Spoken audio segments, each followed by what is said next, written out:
Collecting Spider Ball requires a detour to fight Thardus, which takes a very long time, especially for newer runners that haven't mastered all the tricky strategies that can really speed it up. Because of this, skipping Spider Ball is often considered to be the third most important trick to learn, after Space Jump First and Early Wild, which are required to complete the Any% tutorial by Justin DM.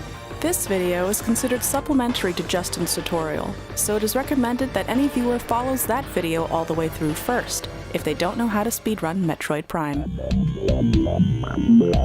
Even when skipping Thardus, it is generally still considered beneficial to continue collecting the extra Power Bomb expansion in Phendrana's Edge to avoid farming completely. While it may feel like a waste when you happen to get a drop from the optimal box and control tower right after grabbing the Power Bomb expansion, there is a small chance of losing over a minute to bad luck while farming for drops, which generally isn't worth the 10 or so seconds it takes to grab the PB expansion. If you need to, feel free to check out the previous video on Phendrana's Edge for tips with that room. This tutorial will cover all of the rooms and mines that are very difficult to traverse without Spider Ball. The first room is Metroid Quarantine A, where a spider track leads to a high door. The next two rooms, Elevator Access A and Research Access, which are two completely vertical rooms collectively referred to as shafts, and the final obstacle, or Processing, where you normally must slowly complete a spider track puzzle to ascend the exit on the top floor. Although this puzzle is often skipped, whether you collect Spider Ball or not, it will be covered in this video since the jumps typically give new players a lot of trouble and are very punishing to miss. The first room that we will cover is Metroid Quarantine A, or MQA. As mentioned previously, the path to the exit in MQA normally requires Spider Ball. But before talking about the typical strats used to circumvent the spider track, we must cover movement through the room. This is imperative because, like many rooms, you need to react to enemy movement, and their movement is affected by yours. As is often the case in Metroid Prime, the key to consistency with any given trick is consistency with the movement leading up to it. The invisible moving platforms will be in predictable places, and the Metroids are likely to be doing more predictable things if you move through the room the same way every time. After opening the wave door, switch to Ice Beam and open Scan Visor as you jump forward into the room and turn right. This will allow you to immediately scan this point to open the barrier as soon as the cutscene ends. If you plan on simply jumping across the room here, you can mostly ignore the pirates and Metroids as they fight amongst themselves. Jumping across the pit is a good strategy because while there is some time cost, it is simple, consistent, and will make the end of the room easier and more consistent as a result. For those who do wish to do the dash, your movement affects whether the pirate is alerted or not, which will change his behavior during the cutscene. If the pirate stands still like this, the Metroids will attack it after the cutscene ends, which stops them all from moving, and makes it pretty easy to use one of them as a dash point. If the pirate gets alerted, then he will run away when the shield goes down, which will make the Metroids follow him into the room. If you fail to freeze them with Ice Beam, you won't have anything to easily dash off of. As soon as you regain control of Samus, hold A to cancel the Scan Visor and start charging Ice Beam. Jump down and shoot a Metroid or the ground. The splash damage should freeze the Metroids in place, so they don't go around the corner. Otherwise, you can just jump down and lock onto one of the Metroids by the shield door and shoot them. Holding the B button as you jump will prevent you from accidentally dashing if you're staying locked onto the Metroid as you jump.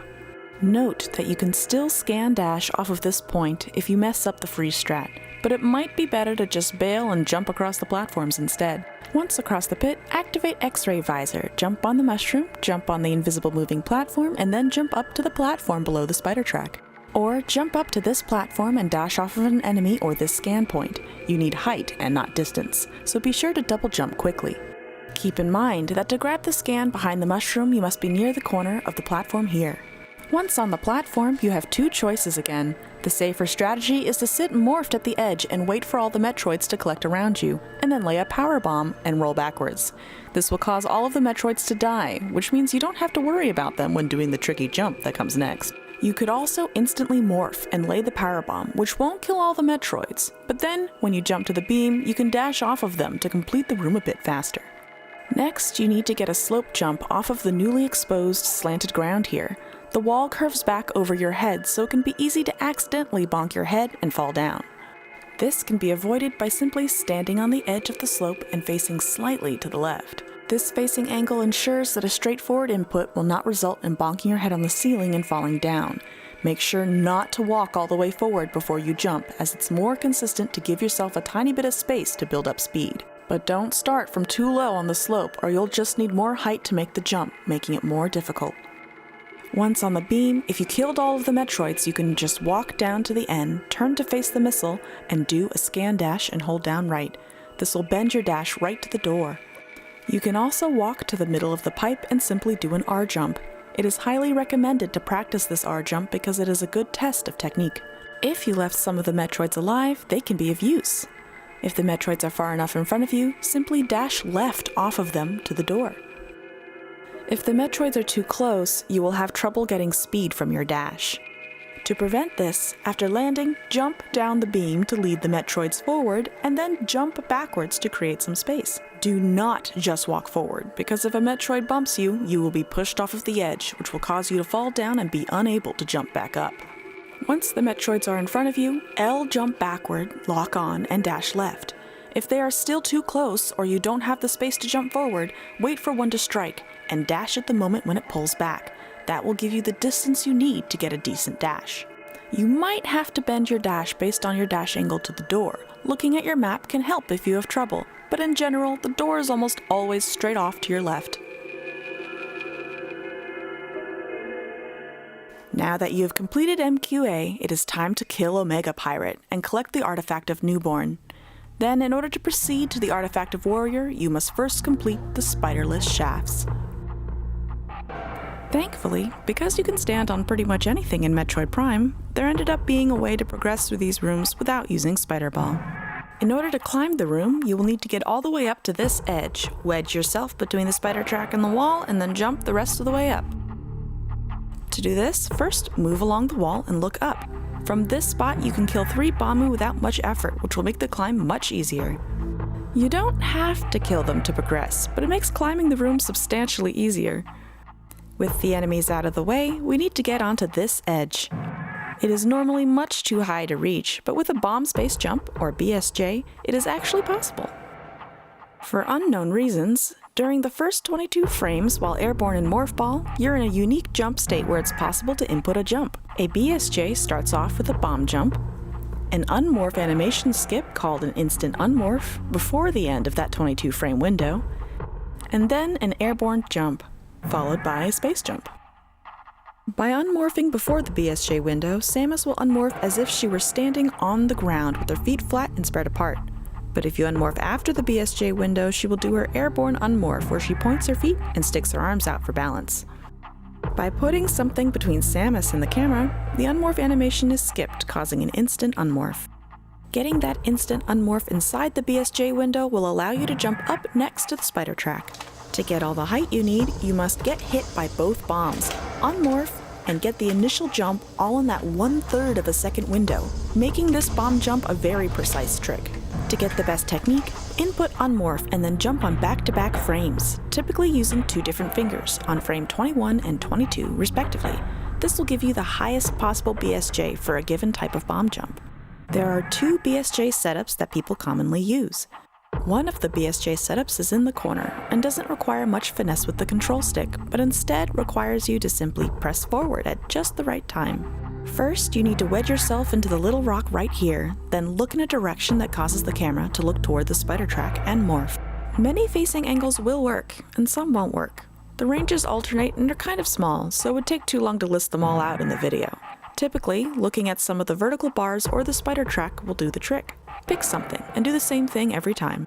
Once morphed, do a double bomb jump or DBJ. The only difference is you can lay the last bomb lower intentionally, since you can't do a max height DBJ within the BSJ window anyway.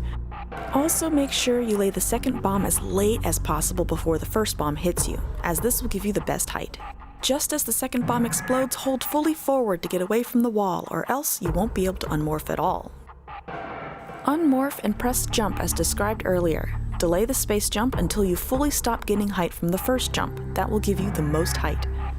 The other BSJ setup does require some finesse with the analog stick to keep yourself steady on the uneven ground, but doesn't require a well-timed stick input just before the first bomb explodes. To set this method up, back into the same spot as before, but face this pillar and move forward while morphing to manipulate the camera. From here, a few slight stick input should stop you from rolling too far. Once you start the bomb jump, everything else is the same. It is a good idea to try both setups and choose whichever strat you like the most. Now you have another decision. You must choose between two standable spots. The one ahead of you is generally considered easier to land on, since you're just jumping forward and can more easily spot your landing. The one off to the left is definitely trickier because you can't spot your landing, but it can be used all the same. For the standable spot on the left, press L to stop yourself from turning and hold the stick left to land on the tiny edge. It is extremely easy to fall off of these seams, so be sure to release the stick as soon as you anticipate landing. Once you have landed halfway up the shaft, you need to wedge yourself into the side of the spider track to continue. To get this to work, the angle of the analog input for applying acceleration into the wall is very strict. Generally, this is solved with position and angle lineups that get you facing in the proper direction, so that you can hold forward to get the proper input. On the left standable spot, you can walk until you run into the edge of the rock, which gives you a consistent position. Then, by lining up your reticle with the side of the spider track here, you can just hold L and jump into the side of the spider track. From the right standable spot, you can stand in the middle and look at the left edge of this. Or you can stand off to the right so you are half off the collision and look at this. Either way, jump back left and then hold straight up into the spider track and you'll stick. This setup works with a bit more variation in position, anywhere except far to the right. Just look directly at the light. This one is more consistent because the light is further away, so your position doesn't matter as much as when the texture you're using is right in your face. When you space jump forward into the wall, keep holding L and forward. Once you stop sliding down the wall while continuously holding L, you can gently let go of the analog stick, and you should always land on the next standable spot below you. You will know that you landed on the standable spot when your arm cannon bounces. With your camera still locked by the L button, simultaneously jump and quickly tap down to avoid bonking on the next standable spot above your head, then hold forward to get stuck again. Repeat this until you land on the ground at the top of the shaft. Depending on the setup and your execution, the number of jumps to the top can change. Just react to your arm cannon to know if you really did land, and only jump then. Now proceed through the ice door and jump down to shaft 2. To climb research access, jump right up onto the metal beams over the end of the tunnel. From this slanted ground, slope jump onto this piece of horizontal scaffold. The goal is to land on this rock, but this is very difficult at first due to the very tiny size of the standable spot. In order to land on this rock, face generally towards it, hold L to lock the camera, then quickly tap back and jump. At the top of your jump, keep holding L, space jump and tap upright. Once on the rock, you will need to jump up onto the electrified rotating obstacle. Then jump up onto this spot and then to the door. The next room, Elite Research, starts loading when you land on the rock. It takes several seconds to load, so it's okay to wait for the electrified barrier. Kill the Phazon Elite Pirate, grab the Artifact of Warrior, and return down the second shaft to the final room of the video, or processing. Although it is possible to complete the room without killing all the Metroids, it requires moving with no mistakes and no hesitation. Consider learning that method later on. Instead, it is more consistent to climb the room while killing the Metroids along the way. After shooting the ice door, switch to plasma to charge a shot for the first Metroid. If you shoot too fast, you might miss him, so jump into the room and shoot when you land. Begin charging plasma beam and roll your thumb onto the B button to jump while holding the charge. You'll need it to shoot the next Metroid. Jump on this lip and then into this little standable spot. This side is sloped, so jump in this direction to get a slope jump, and then get over the railing. Shoot the Metroid and jump onto the bomb slot. Look toward the spider puzzle, then either jump and space jump quickly or space jump late, but you must release L to ensure you stick your landing. Jump straight back over the railing and shoot the last Metroid. From here, you need to get a max height jump up to this standable seam. It's actually impossible to jump high enough to land on the top of the seam directly, so you're actually riding the sloped sides up to the edge. Although it sounds pretty risky, all you need to do is make sure to time that space jump at the peak of your jump. Simply make sure that you hit the slope relatively head-on, so that you have a shorter path to slide up to the top. Finally, release the analog stick as you land so that you don't slide off the other side. Both an L jump and an R jump will work just fine. Once on the spider track, simply jump up to the ice door and leave ore processing. To complete this room quickly, you must first fully charge a plasma shot before the next room loads. Look up at where the Metroid on the second level will be, and when the door starts to open, lock on quickly and fully or you may miss. Repress A as soon as it's released, and as you approach the spider puzzle, fire the shot into the wall to stun the Metroid you just jumped past. If you're too late on any of these steps, the Metroid can move away and will avoid being stunned. When you jump up to the next level, you can sometimes still shoot it, but it's more consistent if you can deal with it before then. Jump directly to this railing, then slope jump onto the bomb slot, allowing a quick follow-up jump to the puzzle. Then turn and jump to the right, firing a shot at the next Metroid. Land on the railing, jump to the ice door, and celebrate the end of Phazon Mines. To perfect all of these difficult tricks requires patience and practice. No one in the community found Spider Skip easy and got it right away.